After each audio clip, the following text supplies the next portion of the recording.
maintain your excitement when you get something you've really wanted. Like the gold standard in automotive protection, WeatherTech floor liners. With deep sculpted channels and laser measured for total protection in the front, back, and even up the sides. Dad, you're going viral. What? WeatherTech me. So don't be shy, enjoy. Order your premium American-made products at WeatherTech.com.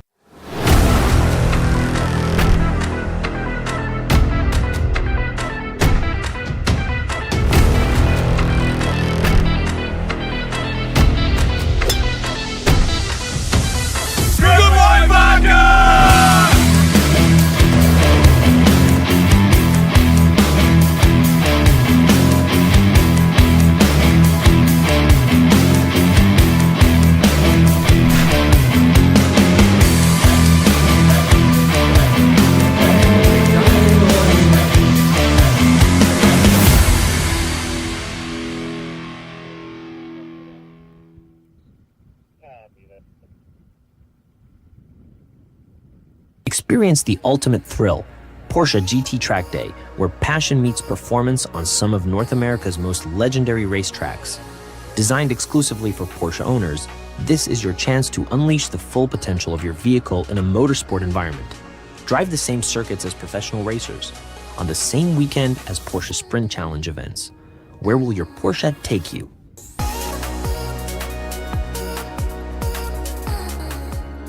With limited space, every Porsche GT Track Day ensures a premium, exclusive experience.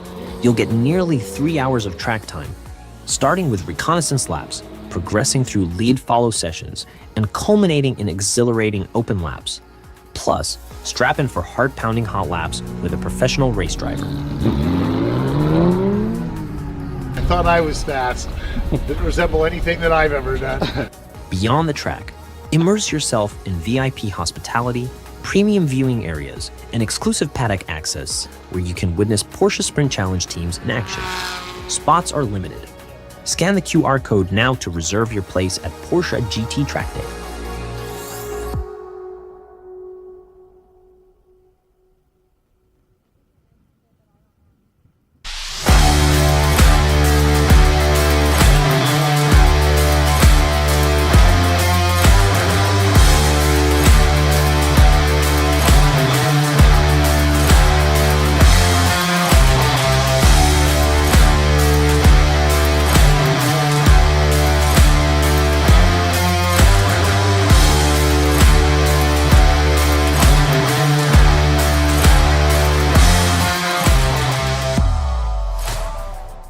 We're here in fantastic Austin, Texas. And Joey, when they say everything is bigger in Texas, they really mean it. Absolutely they do, including this racetrack, FIA Grade 1 facility known as the Circuit of the Americas. And today, it's going to be the Porsche Sprint Challenge USA West Series tackling it, so let's see how they do.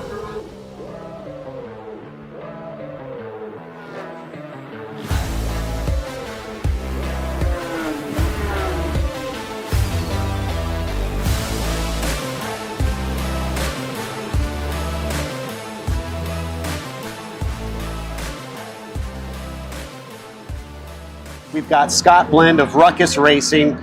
Scott, you've started to earn the nickname of the Iron Man. You did every race of the weekend back at Sonoma, and you're doing it again here at Circuit of the Americas. What pushes you to try that? You know, I just want to maximize this track time. You know, I'm here, I might as well do it. I've got the energy to do it, so you know, it just and every time I do, I just get a little better every session. You know, so that's the goal. Is just keep improving. I know there's the obvious difficulties that come with it, but what are some of the other things that you have to be concerned with when trying that over a weekend? So, of course, this weekend the heat is brutal, but when it's hard on the team, you know, to get the cars ready, and it's always back-to-back on the cars and a qualifying, and so you have to have kind of two separate crews, you know, running the each car. So that, I think, it's the timing and just everybody being in sync and everybody being ready when it's time to go. Is there anything this weekend that you found out from doing it at Sonoma that you think will help you? Yeah, I think we've learned, you know, a lot out on track with the pit strategies. And I think you all know we fall back early, but at the end, things seem to be working out well, and we're there at the end and fighting for that podium. So, yeah, just a little bit of track. We're going to miss Mike Johnson this weekend. He's not here. He's really good on the box. But no, it's just we get a little better each time with our timing, with our prep, with our execution, and I think that's what we were learning is how to improve on that. Well, best of luck. Drink lots of fluids, yes, and hopefully we'll see you on the track. Thank you. I appreciate that.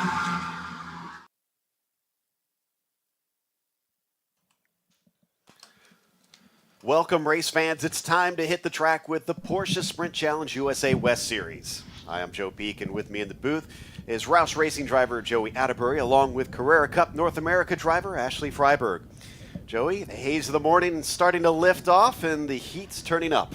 Yeah, it is getting warm out here in Austin, Texas. And speaking of Austin, Texas, we are here at Circuit of the Americas, a monster of a racetrack. FIA Grade 1 facility. Yes, Formula One races here.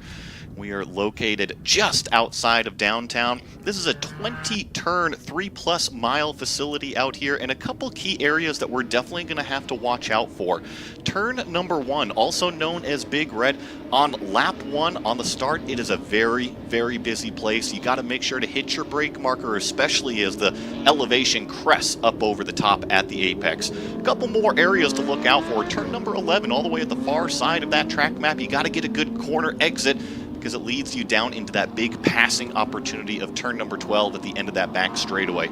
Turn 15, also known as the stadium section, one of the slowest, most technical areas on this racetrack. And then, of course, turn number 20, named Andretti Corner over here. That's what it takes to round out a lap here at Circuit of the Americas.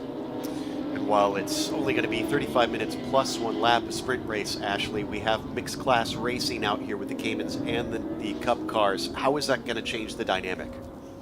Yeah, certainly up front we have 2 of the Masters drivers, Scott Blinn and Jim Walsh, racing it out here. And right behind them are some Pro-Am drivers as well. So there are a few different classes within the GT3 Cup cars. And then with the Caymans as well, I'm not sure if they'll be able to lap them. I mean, it really depends if we get any yellows during this race. So we'll just kind of see how this plays out.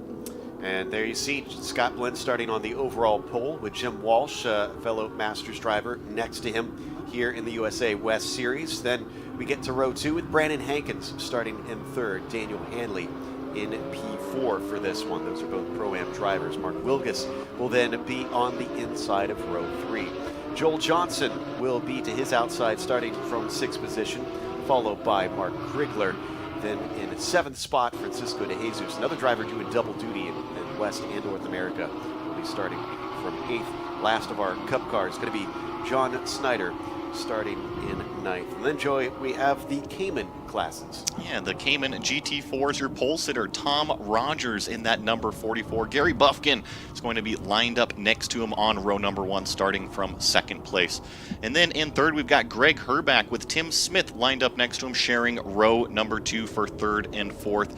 In 5th, we have Henry Marshall back here in that red, white, and black themed Cayman, as well as David Bradshaw starting in 6th place. And we do have one more Cayman Pro-Am entry, that is Manny Tartaglione in the number 59. Glad to see Manny getting out there. He's going to see how high up the order he can go today. He's the lone Pro-Am that is racing. So it is all about the overall position within the Caymans for him. As we wrap up the last of our pace lap here, we're getting ready to go racing shortly for the USA West Series. We've been to Spring Mountain, we've been to Sonoma, and now it's down to Texas, about the farthest east that we're going to see the drivers until we get to Road Atlanta later on in the season. And seeing them lined up 2 by 2, Ashley, this always gets me excited for racing. Yeah, you can see they're still warming up their brakes, warming up their tires just before. They're going to have to stop doing that at about this point and get nice and packed up for that green flag. And you can see the Cayman class a little bit further back. So we'll see. Hopefully these guys can make it clean through turn 1. You can see lots of construction as well going through, happening throughout all the campus here at COTA. But hopefully we'll be able to construct a good race as the drivers come around the final corner waiting for the green flag. They have to wait for the signal before they can accelerate. looking for it, and there it is. Green flag is out. Scott Blend speeds down to Big Red, and big defensive move from Jim Walsh trying to cover off that second place. Not sure if he's going to be able to hold on to his. We're 4 wide coming into the first corner. Will we make it out the other side for the Cup cars? Yes, we will. The Caymans also seem to have managed to sneak through, Joey, but we got some feisty ones. Yeah, it is an aggressive lap 1, turn 1 up at the top of the hill. Everybody trying to grab that track position. I see that Brandon Hankin was able to get that pass done on Jim Walsh, who now falls back to what is 3rd place. But the Cup cars going through the S's, and the Caymans not far behind as well. Seems like Tom Rogers has held on to the lead in that class. Jim still looking for that first victory in the Cup class. He's only running a partial schedule, so this doesn't help his situation trying to keep up with Scott Blend. Remember, Hankins and Wilgus are the ones trying to fight each other, so them having Jim separating them definitely is a help for Brandon. We'll see about this crucial turn number 11. Remember, it is lap number 1. Everything is still getting up to temperature. Scott Blend has a good handle on that race car. I'm really impressed by our second place runner, Brandon Hankins, in that 295. That's the white and black car trying to follow that bright neon yellow car down this back straightaway. And Jim Walsh looks like he's fallen under pressure once again. Wonder if something happened to Tim Smith, because he's suddenly now last amongst the Caymans, and meanwhile Tartaglione up to 4th out of all the Caymans, so he is really moving his way up early in this race as we now cycle through the slow stadium section for the first time, Ashley. Yeah, it looks like Scott Blend is pulling away just a little bit, but Hankins made that aggressive move into turn 1. That's why he was able to settle himself nicely there in P2. Although Jim Walsh, I don't think will let this go by easy. I think he's still going to try to run Hankins down. No doubt he's going to work to try and get that spot back. A little update, Smith seems to be having some sort of transponder issues because he was pushed back up and now he's going right back down the order once again. So hopefully we'll get that sorted out. We can make sure and keep track of exactly where he is on track. Look at that behind Jim Walsh. We got a little bit of a fight going on between Wilgus and Hanley. Hanley, I think, unable to make his way by. No, he did manage to sneak through. It was a great outbraking maneuver going into what is turn number 20, but now he's actually going to have to go defensive a little bit more in the middle of the racetrack up into turn number 1. You see that 250 car right in the rearview mirror trying to do that over-under, but from here on out, going the long way around turn number 2 usually is not going to work, and it feeds you right into this S section. No brake zone, so it's tough to make a pass here.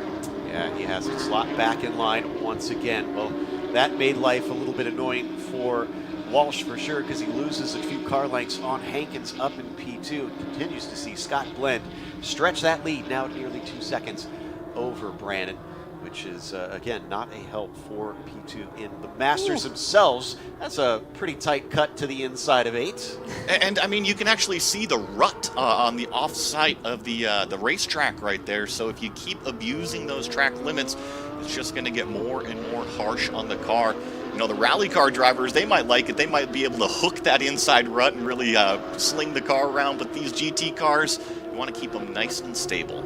Got to think that for Hankins, this is an excellent opportunity. He's had trouble keeping up with Luke French, managing a third, a second, and 2 more thirds so far this season. But now he sits well in the lead of his class with a buffer between them. Look at though how close they are, nose to tail, coming down into 12. So this is certainly not over by any stretch. No, and Ashley, we've been talking about the temperatures here all weekend, but that also means a very, very slippery racetrack. These Cup cars very well suited to drive in these sorts of conditions, but how much are these drivers on those limiters like the ABS and the traction control? Oh yeah, for sure. I mean, certainly as the sun is coming out here, it's definitely getting slippery. Although the Yokohama tires hold up super well, so the cars should maintain a pretty good pace here. The biggest thing is, as a driver, you want to start to use the tools inside the car to make small adjustments to adjust the handling as the race goes on. So you might start to develop a little bit of understeer as the race goes on, or oversteer. Usually these cars trend towards oversteer, so you can adjust all kinds of things in the car, especially the ABS is a big one, as well as some brake bias. Leading another lap up into turn 1, and Walsh is definitely back on it quickly. He's caught up to Hankins after losing a bit of ground earlier, and is going to try and see if he can find his way back through. Also want to give a nod to the Caymans. Tom Rogers currently leading down there. Herback looks like he's maybe dropping back ever so slightly in each lap, but he's one of those that we've been watching who has just been knocking on the door of a potential win all season long and has been so close so many times, but he's going to have to push a little harder today. And speaking of that Cayman class, I still maybe see, I'm not sure because I don't have eyes on it physically, but I think that Tim Smith just has a little bit of a transponder issue that it's not getting picked up in one of these sectors. So if you see that number 70 kind of fall down the timing and scoring board and then pop back up, that's all that's kind of happening, is that transponder finally registering that lap time. But here's a good shot. I mean, it is a battle. Second, third, fourth, fifth, all lined up on the back straightaway. Absolutely is, and that's, of course, the overall that we see in these Cup cars coming down to the braking of turn 12. Walsh, the only one that's the odd man out. Otherwise, Hankins, Hanley, Wilgus, those are all Pro-Ams fighting for the podium in that class. As the Caymans now get a look coming down that long straightaway as well. And yeah, I mean, look at the gap that Rogers has over Herback in this stage. The 44 has gone off to a great start to this race, Ashley. Yeah, super strong race here for Herbeck. He's had a really strong season so far, so you can just see his confidence shining through as every race goes on. So super fun to watch his progression. Still has Tim Smith in behind him, coming off of an incident in practice. He's rebounded very well here, still sitting third in class. Trying to see if he could take one more. Tim, of course, got his first win at the opening race at Sonoma. In fact, if I'm looking correctly, Tim has not been off the podium yet so far this season. He's had a very strong start to the season, you know, and then also got that win a little while back, like you said, over at Sonoma. So he knows how to spray the champagne on top of the podium, and he knows how to get up there too. He's made some pretty aggressive moves. He's led a lot of these races, and right now he's right on the back of it. One of his rivals, honestly. It's almost seemed to be a Rogers, Herback, Smith battle all year long. It really has, and he's putting the pressure on now. That's a great run coming out of the final turn, but I don't think it's going to be enough coming up to Big Red.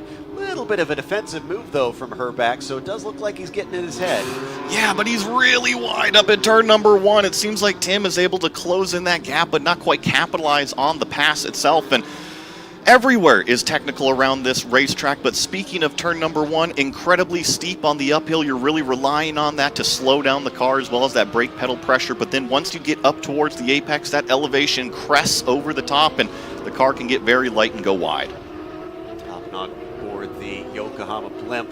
Interestingly, you can see in some of the shots our quote-unquote blimps are actually below the elevation of our shots from the tower. That's how tall it is up there. Ashley, I heard you talking earlier this weekend about how much that dirt really starts to get caked up in turn 8. We're seeing it here today, that so much of it is just being brought onto the track.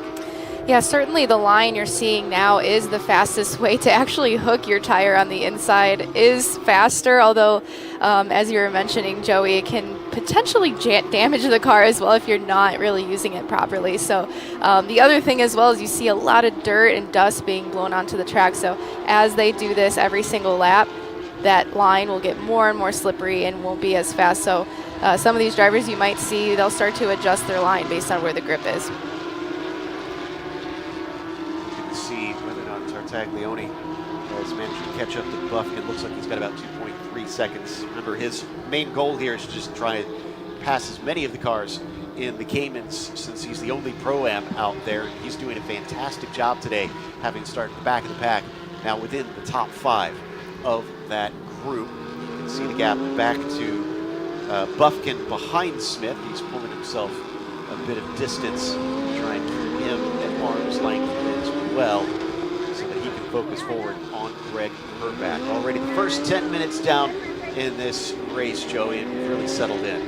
And speaking of those two drivers that you were just mentioning, Buffkin and also Manny Tartaglione out there, I think that this is a great race so far. Now, granted, we're only 10 minutes into it. Knock on wood that the good luck keeps going the rest of this race for him. But Manny having a terrific performance, already passed several cars up there on the racetrack. And I think that Buffkin is doing a terrific job as well, because as we've seen, Tom Rogers is really trying to stretch it out front. And then it's Herback and Smith that have kind of been duking it out.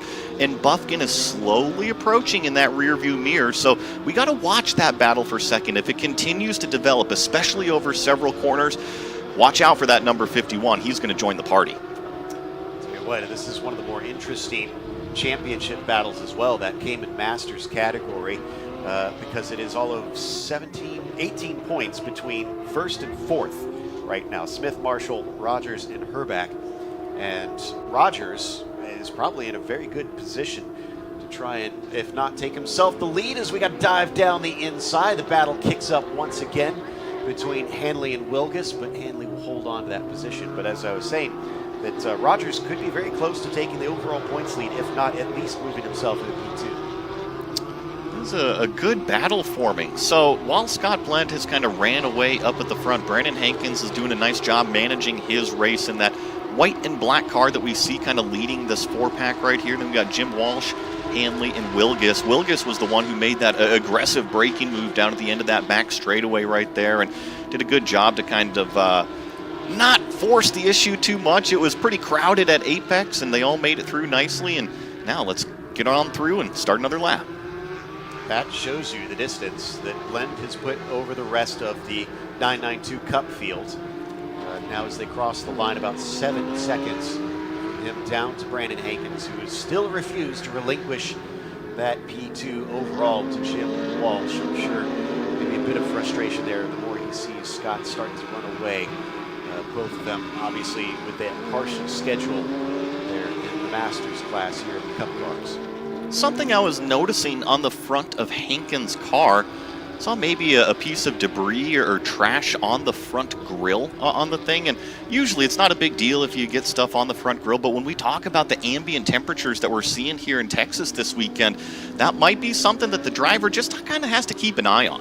Oh, keep an eye on Wilgus too if you're Hanley. He was very strong coming into turn 8. Maybe he was looking around the outside. That one didn't work. Ashley, I wonder if what we're going to see coming down into turn 12, because clearly Wilgus is a little bit eager at this stage. Yeah, actually that was very interesting to watch, because I think Wilgus is starting to see there in turn 8 that there is more grip off of that curb on the inside, since all that dirt is starting to be pushed up onto the track. So Wilgus is definitely being very analytical with his driving right now. I'm sure he's going to try to make another move on Daniel here in a minute. Hanley covers the inside down into turn 12. Late braking for Wilgus.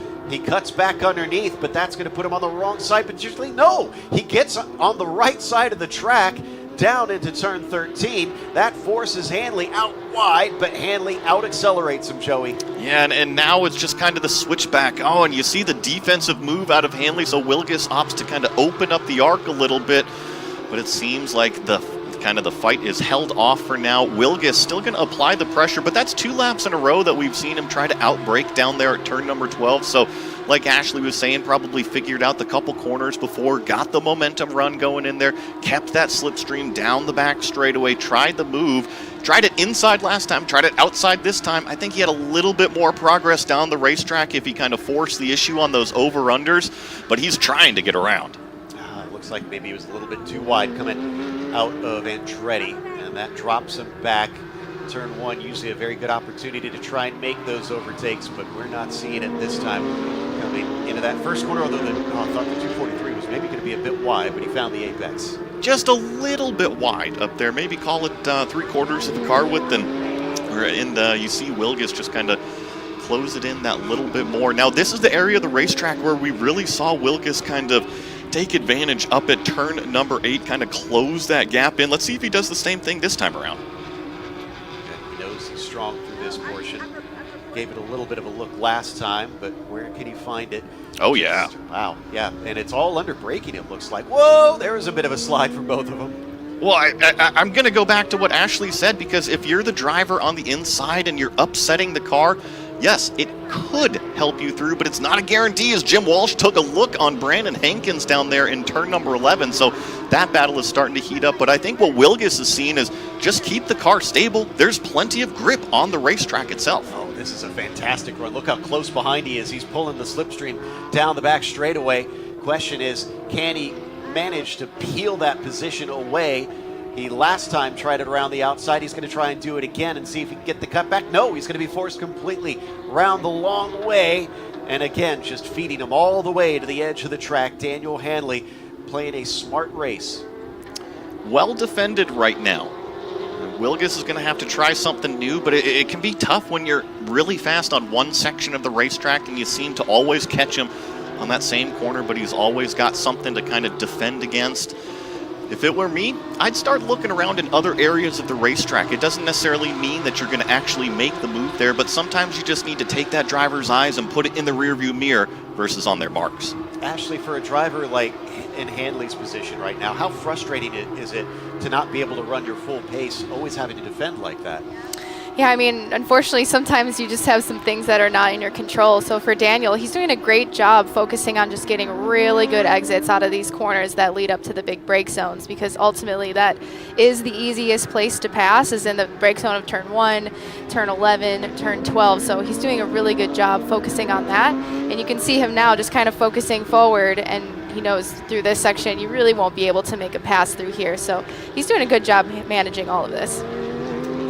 Himself at arm's length away from Wilgus. This is helping Walsh as well. We've already seen him go on the attack with Hankins. Unfortunately for him, it has not been successful. Brandon still in the lead for the Pro-Am class, looking for his first win of the season. I've just noticed on the timing here, it's incredible what Scott Blend is doing up at the front. A 10-second lead, and we're only on lap number 7 right now, so you can do the math. 1+ second per lap that he has put on this battle that we're watching. So this was the corner. Jim Walsh going to take another look down into turn number 11, but Brandon really deep on the brakes. Let's see who compromised that exit.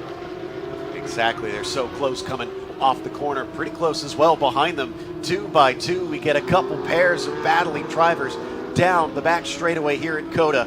It's a very good run from Jim Walsh, trying to see if he can take away third overall. That won't give him any points paid positions, but it could set him free. He's to the inside down at turn 12, and I think he's got it done, but it's a big cutback from Hankins. He is denied as Walsh is now into P2. And I don't know if you saw directly behind that pass, Hanley was actually very, very wide himself in turn number 12. So Wilgus once again not able to capitalize, but Jim Walsh finds himself where he started this race in P2 overall. Now he's got to try to find some pace to go catch down Scott Blend, but 17 minutes and 12 seconds is a very tough ask. An update for fans of Tartaglione. He now jumps his way up into 4th as Buffkin had a spin.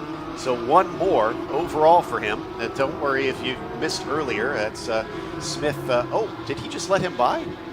You know what? I was looking at timing and scoring, and yeah, there was an issue out there on the racetrack. Jim Walsh has given the position back to Brandon Hankins, and look at Hanley. He is all over the back of that 269 right now. This is going to be interesting in turn 1. Sorry, I distracted myself there. I just looked up and I saw the car going back through. This is strange, but it has really caused everybody to suddenly just be nose to tail coming around turns 1, 2, and 3. Mysterious moments with Jim Walsh after he worked so hard for that P2. You know, and I'm purely speculative here, but turn number 19 can be an extremely doozy of a corner, especially if you blow the apex speed and run really wide, where we saw kind of the pass happen in turn number 20. So I'm just assuming over here, but now Jim Walsh is definitely on the defense versus the attack. And what an opportunity for Hanley. He knows if he can get by, that'll give him a little bit more wiggle room over Wilgus, who has been a thorn in his side all race long. But he's got to be careful, Ashley. Him going on the attack can maybe open an opportunity for Mark. Yeah, Wilgus is definitely analyzing this situation and waiting for the opportunity to pounce, because definitely Daniel is trying to get by Walsh, but it looks like he's going a bit defensive here into turn 11, so we'll see how this plays out. To try and defend coming down into turn 12, and look, he is all the way to the inside practically, leaves just about a car's width if he wants it. But Wilgus, he's going to sell him the dummy, comes back to the inside late at the corner and forces rival off the track a bit, has to give him space down through 12, cuts back underneath once again, takes the apex away at 13. The battle carries on, Joey. Yeah, but this is the tough part now. He's on the wrong side of the racetrack to get the pass done. He tries to do the over-under, little bit of contact, front bumper to rear, but no spin. Everybody continues on. Wilgus still does not get the pass accomplished. He had the tape measure out trying to cut back across there to say, do I have enough room? Yeah, I think I can squeeze across here. And somehow they both get away with it. But look, now he's lost quite a bit of time, multiple car lengths between himself and Hanley. And Jim Walsh says, you guys have fun, I'm out of here.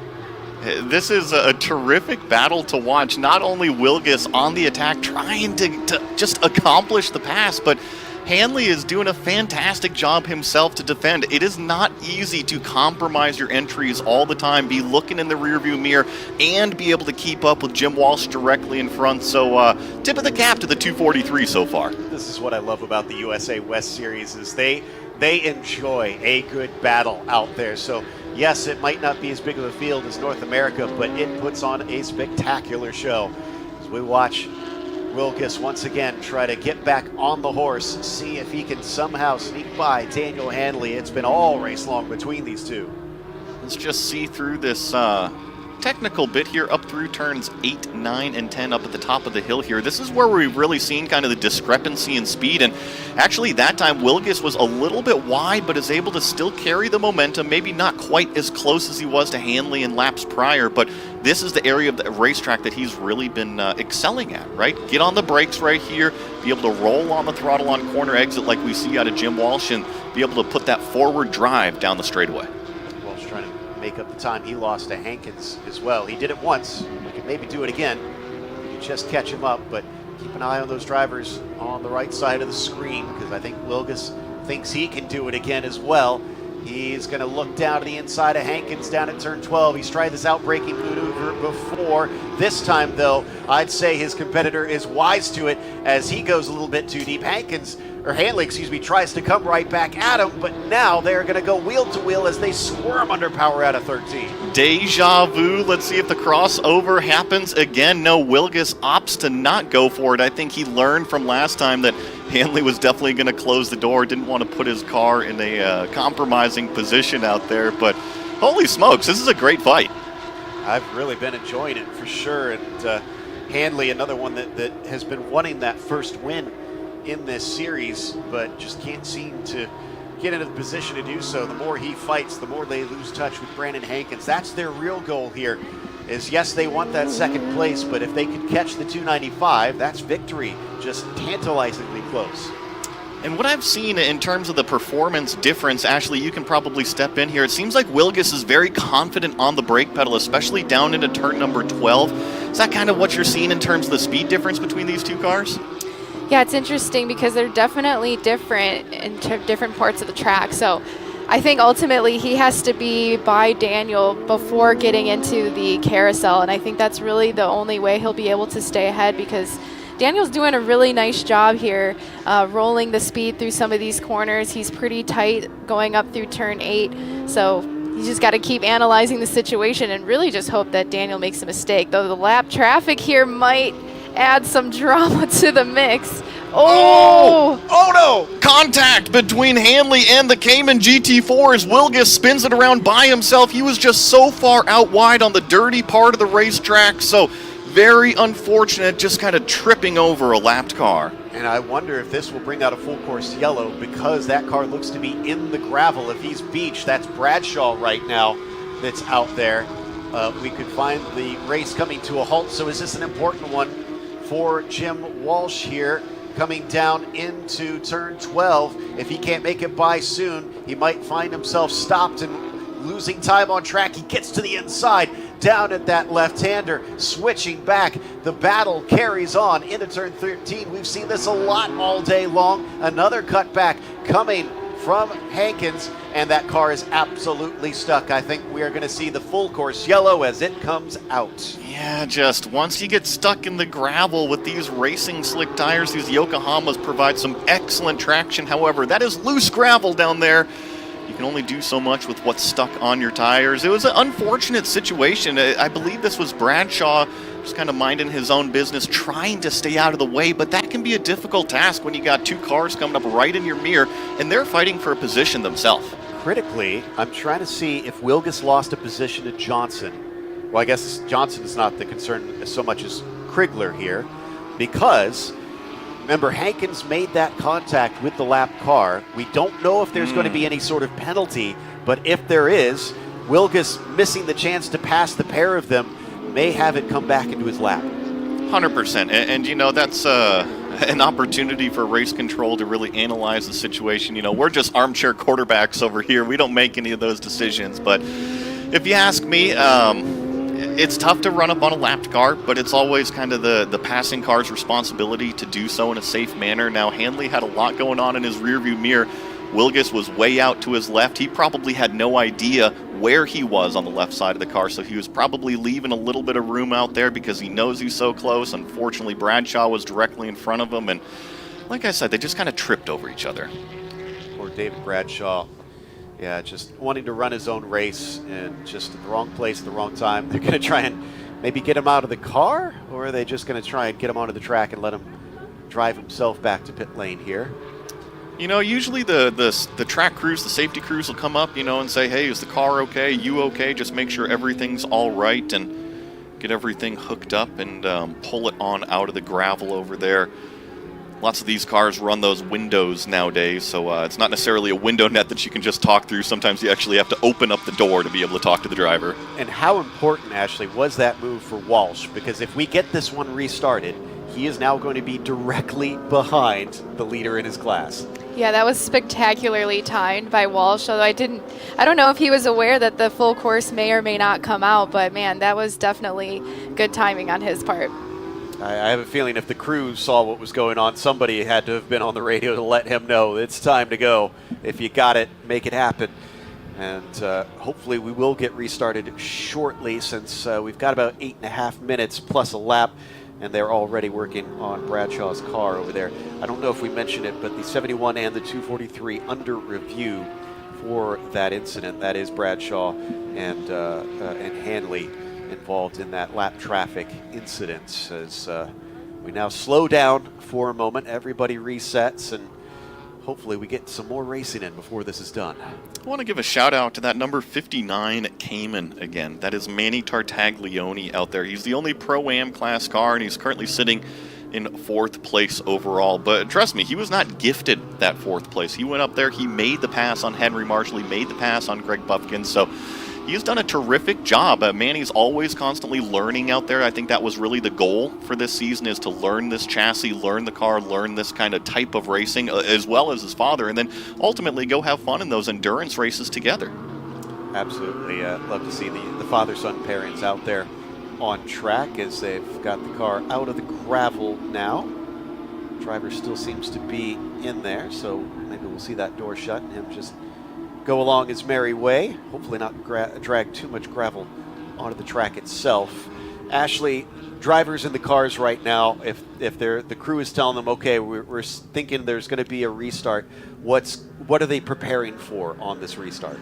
Oh man, I mean, there's going to be maybe 4 to 5 minutes remaining, or maybe 1 lap remaining, so I am sure they will be on full attack. But as we talked earlier, it's really hot out, so during this full course yellow, I'm sure a lot of the drivers are just trying not to think about how much they're roasting inside these vehicles and staying focused. And when your body gets really hot behind the wheel, especially your brain is like cooking in your helmet, sometimes you get this sensation of feeling a little bit sleepy, so you got to make sure that you're like still really sharp with your reaction times and everything. And so even on these slow laps, at least for me, I'm really just, trying to make sure I don't lose that focus. So Hankins, Hanley, Wilgus also find their gaps evaporated. Of course, we don't know what's going to happen with the, oh, now we do. Just as I look down, incident involving 71 and 243 reviewed, no action taken. So Hanley gets away, just being forgiven on that one. Just probably all the chaos of what was going on in the moment. It was understandable that maybe things went a little bit awry there. And that now means Hankins, Hanley, Wilgus are all going to be fighting for the top spot in the Pro-Am if we get restarted here, Joey. Yeah, they're all going to be bunched up right there, and I'm looking towards Jim Walsh to see if he can kind of take the fight up to Scott Blend, because got to remember that is our Masters class and our overall lead right now. And then the other thing it does is, remember, our Caymans were having a very good race, with the exception of Tom Rogers. He had kind of escaped from that Herbach-Smith battle, but because of this full course yellow, it brings Herbach and Smith right back to that bumper of Tom Rogers. Now, the unfortunate news is it doesn't look like Bradshaw's able to drive the car back. They've got the flatbed ready to load him up, and that'll take another little bit of time here. So that might eat into our chances to maybe get this restarted, but we'll wait and see what happens here as our beautiful bright purple safety car leads them around. I do love how the crew has kind of embraced that car. They've actually got a little stuffed animal Barney. Yeah, the base car. Inside the base car. It's pretty clever in there. And you know what? Purely being speculative over here with that Bradshaw car that's been stuck up at the top of the hill. I wonder if he's not able to drive it back. We've been talking about how hot it is here at COTA. I wonder if the car got a little bit heat soaked and it just took a minute for it to cool down to fire back up essentially. But now we see it kind of driving off under its own power. So that is great news. So watch the lights on the safety car. If those go off, then we are going to get restarted here. There he is on his way. Maybe just a little bit rattled, but ready to get going. Lost a couple laps, unfortunately. Looks like 3 laps down, I'm seeing on timing and scoring that Bradshaw has been put down. But he's at least going to be able to try and finish this race. And are those lights out? It's tough to tell from the camera up here on the tower. I'm not sure, and I think it might be a little bit far down the racetrack for them to turn the lights out officially. Usually race control will have that driver's meeting and say, hey, the lights will go out by a specific point on the racetrack. If they're not out by here, it will be one more lap around under full course yellow. So we'll just have to wait and see what they do. Lights are out. We're getting confirmation. We are going to go racing. It'll be a couple laps to finish, it looks like, with them circulating at about 2 minutes and 10 seconds for the quickest cars out on track here in the West Series. This means that Scott Blend is going to have to really be on it on this start. He knows that Jim Walsh is hungry to take victory, especially since we don't know when he's going to be back after this one. There it is. They are able to accelerate off of Andretti. Green flag is out, and he's already trying to stay right in the tire tracks. Yeah, this could be a move for Jim Walsh. You see Blend defensive up into turn 1. He moves over once again, really defending the inside part of that racetrack, forcing that 269 to go the long way around. Let's see about an over-under. We still see that Wilgus and Hanley battle as well. Oh, and he gets him right out to the edge of the track. I think Jim had to lift a little bit. He wasn't sure if he was going to give him space, switching back across at turn 2. And now he falls back away. Hankins ahead of Hanley, ahead of Wilgus. It is still the same leader in our Pro-Am category, but he's got a lot of pressure from behind. Yeah, and remember, this is the area of the racetrack where we had that full course yellow. Let's see how much dirt and debris has been kicked up from that incident. Kind of deja vu from what we've been seeing. Wilgus really strong through that section because he's not cutting that curb. He's keeping the car on the grippy racetrack. This is going to be fun, Ashley. Coming down into turn 12, what is it going to look like under braking? We can see some of that gravel that has been released by Bradshaw at turn 11. Yeah, this is gnarly because you know Daniel Hanley is trying to go for that win while trying to also defend Wilgus. Wilgus is definitely trying to make this pass finally happen. He's been trying all race long, so we'll see how this plays out. He's got him on the ropes. Oh, and here we go. We might, contact between Hankins and Walsh. Hankins slides to a halt. I wonder if he cut down a tire because they hit on the corner, and he tries to get it back to the circuit. Meanwhile, what's going on as we get side by side? Wilgus trying to make that move happen on Hanley because this is now for the win. Yeah, this is going to be coming here. I wonder what they're going to do in terms of race control with that car out there. Hopefully he can drive it back, but that was contact between Hankins and Jim Walsh. I'm sorry, Hanley and Jim Walsh out there, and unfortunately just so bad for Hankins in that 295 car. Jim seems to be getting away unscathed. You're right the first time. It's Hankins. He's dropping down the order. I wonder if he is stationary on the track. It says car off course at turn 12. Haven't seen a message that he has resumed quite yet. That was a pretty big hit corner to corner. Yeah, that looked like he had front suspension damage. And now you've got these two battling for the lead, how things have changed so quickly, while you have Jim Walsh up front as well. So we'll see how this goes. And is Jim wounded in this as well? He might not want to fight them anymore since he might have lost touch. Whoa, is Wilgus again spinning up the tires, trying to come off of turn 1, is not giving up hope. And I was also noticing there's a little bit of damage on the front end of Hanley's car from that Bradshaw incident, from that full course yellow. So he might actually be dealing with a little bit of a lack of front downforce. I don't think it's going to too heavily hurt the car in terms of the pace, but anytime you lose a little bit of that grip, you're going to feel it as a driver. Meanwhile, Scott Blend still our leader up in the Masters. He's running away once again. Another look around the outside for Wilgus.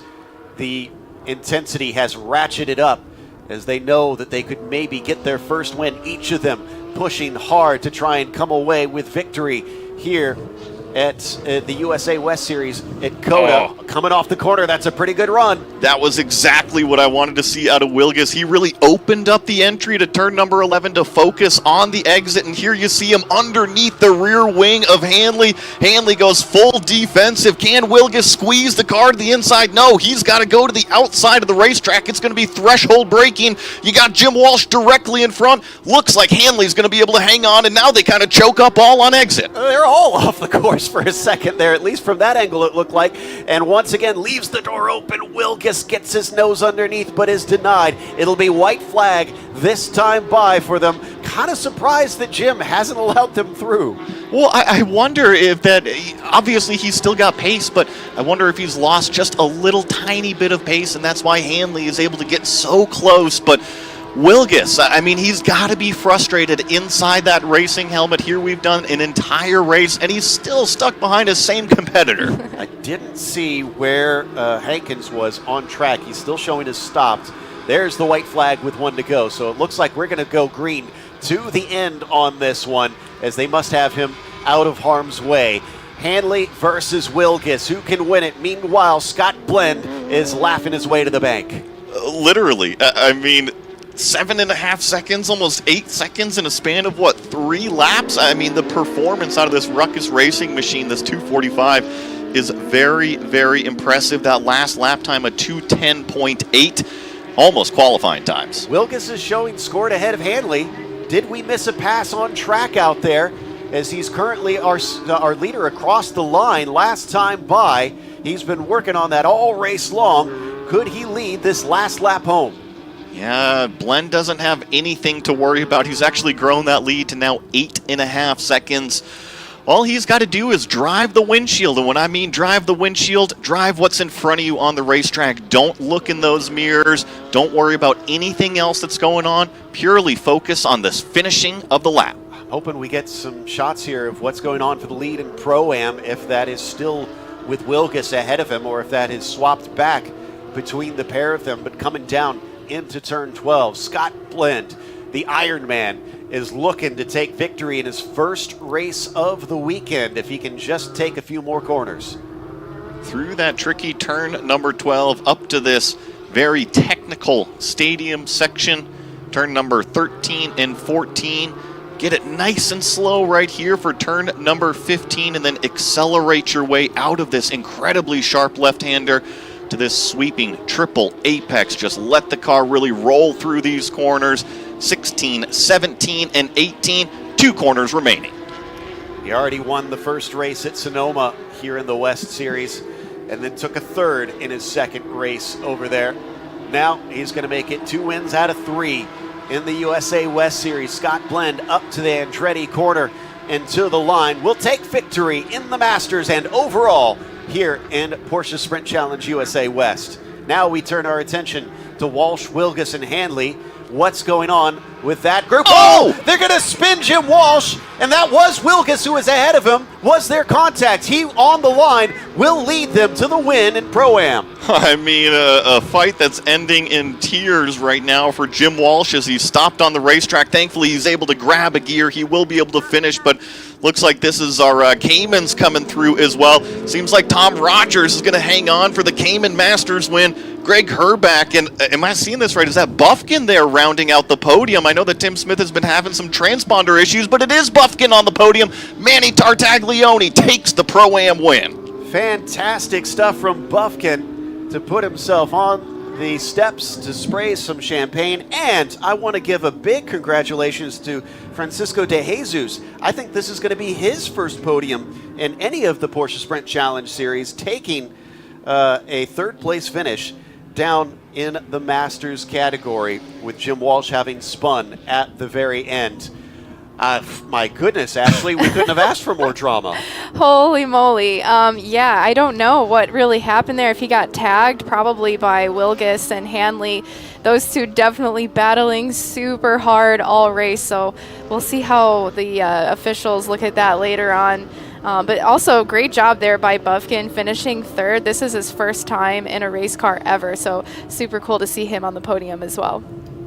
A great result for Bufkin, which takes us to our results for this one.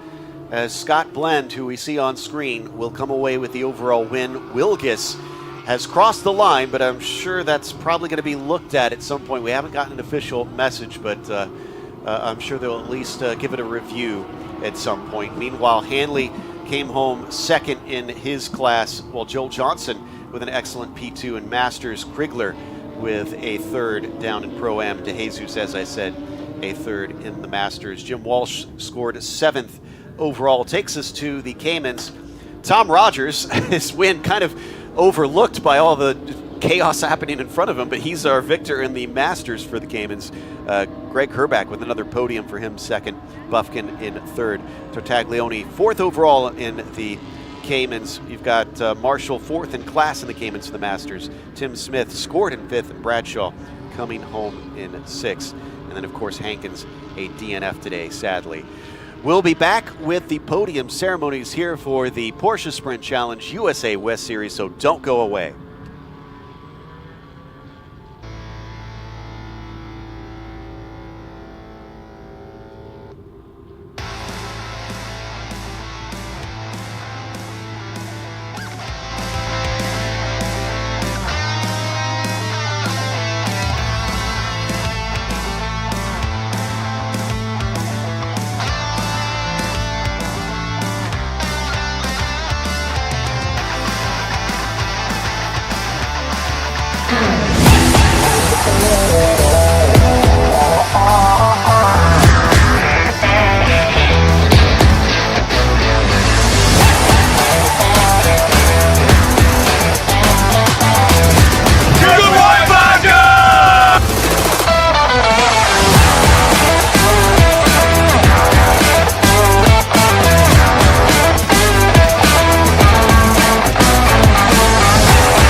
It's hard to contain your excitement when you get something you've really wanted. Like the gold standard in automotive protection, WeatherTech floor liners. With deep sculpted channels and laser measured for total protection in the front, back, and even up the sides. Dad, you're going viral. What? WeatherTech me. So don't be shy, enjoy. Order your premium American-made products at WeatherTech.com.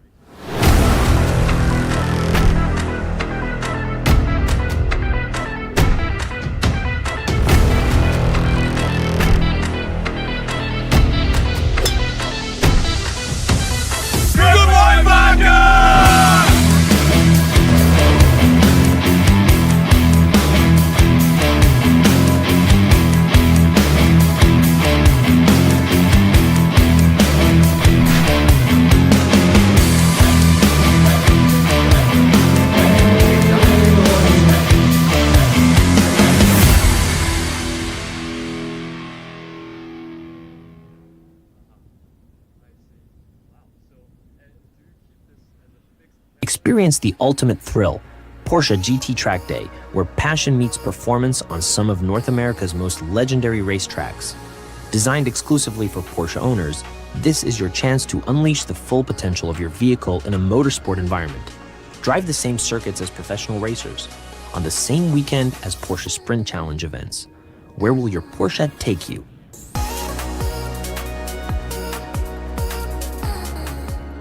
With limited space, every Porsche GT Track Day ensures a premium, exclusive experience. You'll get nearly 3 hours of track time, starting with reconnaissance laps, progressing through lead-follow sessions, and culminating in exhilarating open laps. Plus, strap in for heart-pounding hot laps with a professional race driver. I thought I was fast.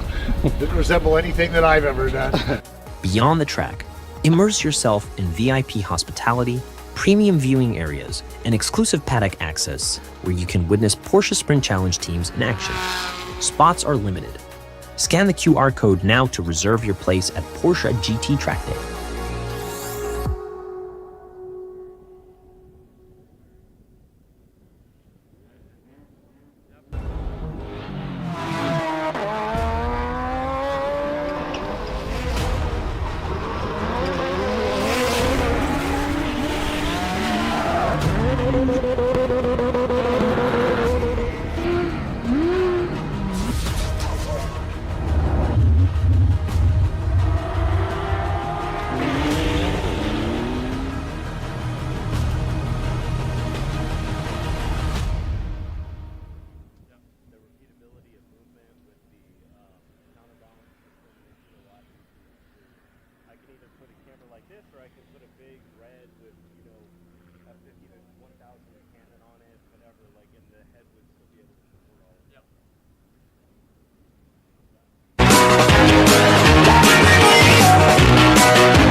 What a race for race one in the Porsche Sprint Challenge USA West Series.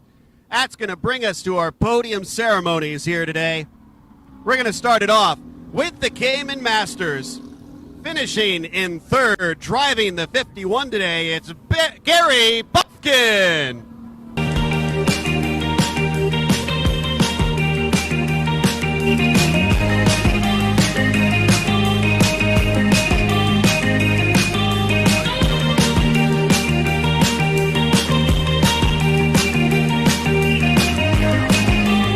Finishing P2, driving the 49 car, Greg Herbeck.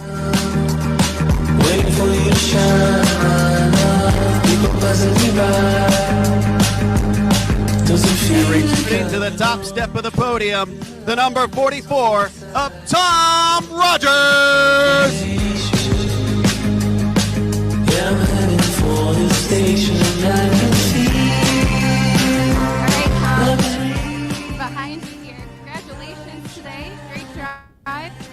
What was the most challenging part of the race today for you? It was super hot out, good competition. What were your thoughts? Not to make mistakes. These guys were in the rearview mirror the entire time, and I know if it's easy to overdrive those Caymans, get tires too hot, and if you make a couple of mistakes, I know Greg and Tim and the rest of these guys would be right on me. Just being smooth. Yeah, nice job today. At the restart, did you have any thoughts like maybe someone would get by you there, or what was your focus at the restart? Well, I've learned that you just tuck in behind that person in front of you and just look for that green. I got a fairly good start out of the turn 20 to get up the hill, and it just saved me. I think Greg had just a couple of tenths behind me, and it gave me enough breathing room to drive my last couple laps. All right, awesome. Congratulations. All right, let's hold those trophies up, please.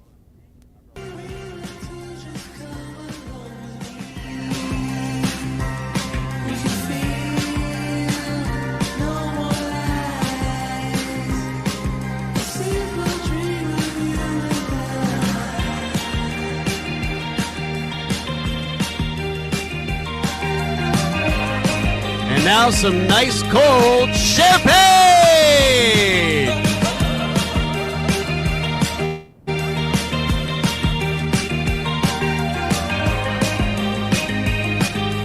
Congratulations to our podium finishers for the Cayman Masters. Greg, if you want to stay up there, we got another one for you in a second.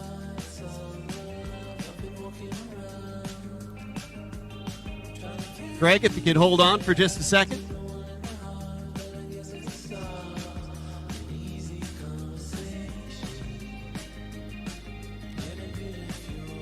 Greg is the winner of our Apexit Award. That's for the hardest charger in Race 1.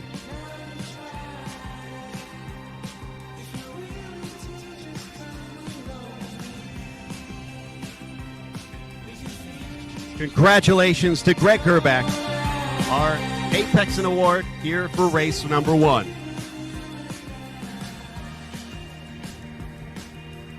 Now,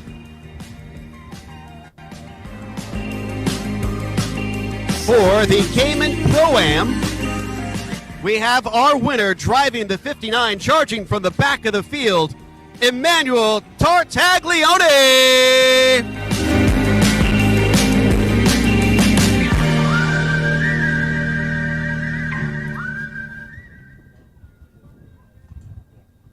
All right, Manny, congratulations on your race today. You made some good passes as well, so go ahead and walk us through. Were there any unexpected challenges that you had today during the race? Well, heat's been a problem all weekend, and I think it'll continue to be one, so we just got to manage conditions, have fun out there. You know, out-of-class drivers in the Caymans, we had a lot of fun. I think we were battling a little bit, so planning on doing the same in race 2. Awesome. Do you have anybody you want to thank today for your performance? Sure, absolutely. Pro Sport Competition, Coach Jason Rabe, happy to be out here with my dad. Shout out to the family, any friends back in Monticello watching. Looking forward to seeing everybody soon. All right, congratulations.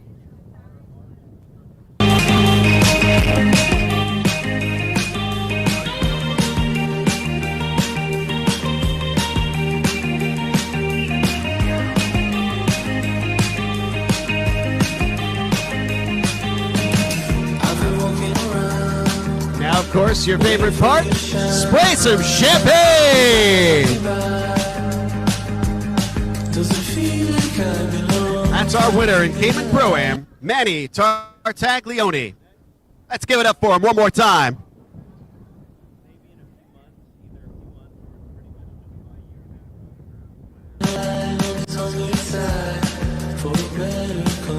Now, we have the 992 Masters.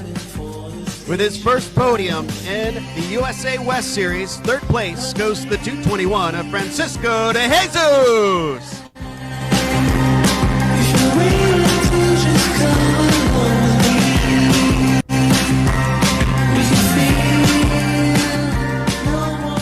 Second today is the number 217. It's Joel Johnson.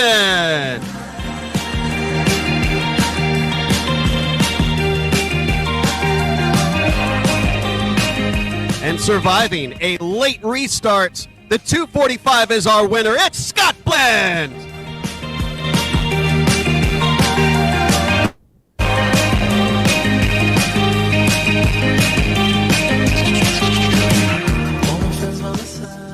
All right, Scott, I'm going to squeeze behind you here. Great job today. My Career Cup buddy here. So walk us through the race today. How was your car feeling? How are you feeling? What was your focus today? Well, first of all, I've got a shout out. Today is my daughter's 14th birthday. I'm missing it. Very sad, but happy birthday, Stella. I love you, and I bring you this home.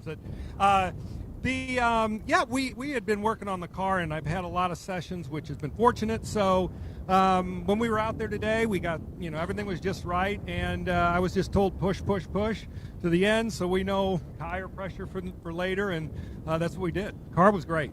Awesome. Great job today. Thank you. I've been walking around, trying to catch you with my eyes, with one heart, but I guess it's a start, an easy conversation, and I'm with your intention, I've been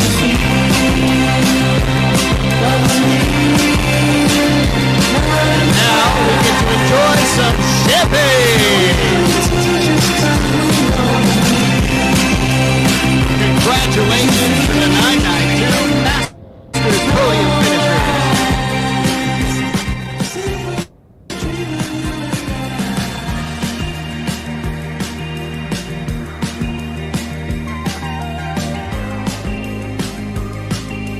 And finally, we have the 992 Pro-Ams. Finishing third today, it's the driver of the 204, Mark Krigler.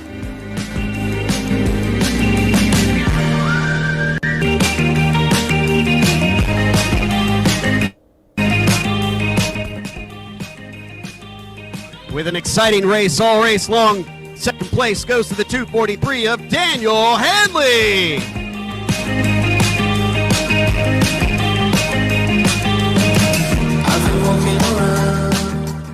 And our winner today, taking his first win with his first podium at the same time, it's the 250 of Mark Wilgen.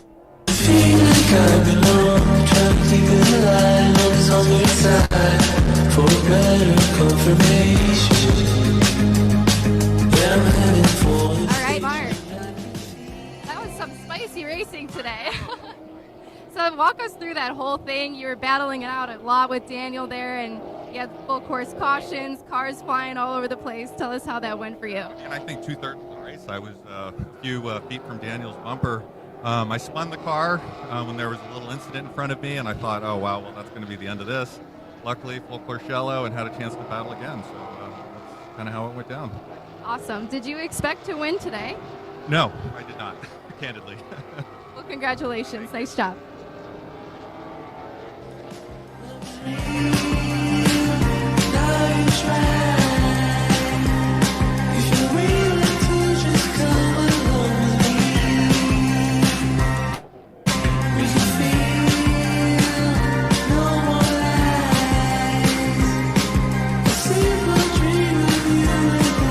And once again, it's time to spray some champagne. Big congrats to our 992 Pro-Am Podium. More races yet to come here at Circuit of the Americas. Shortly, we'll have the 992 Cups for North America racing in Texas.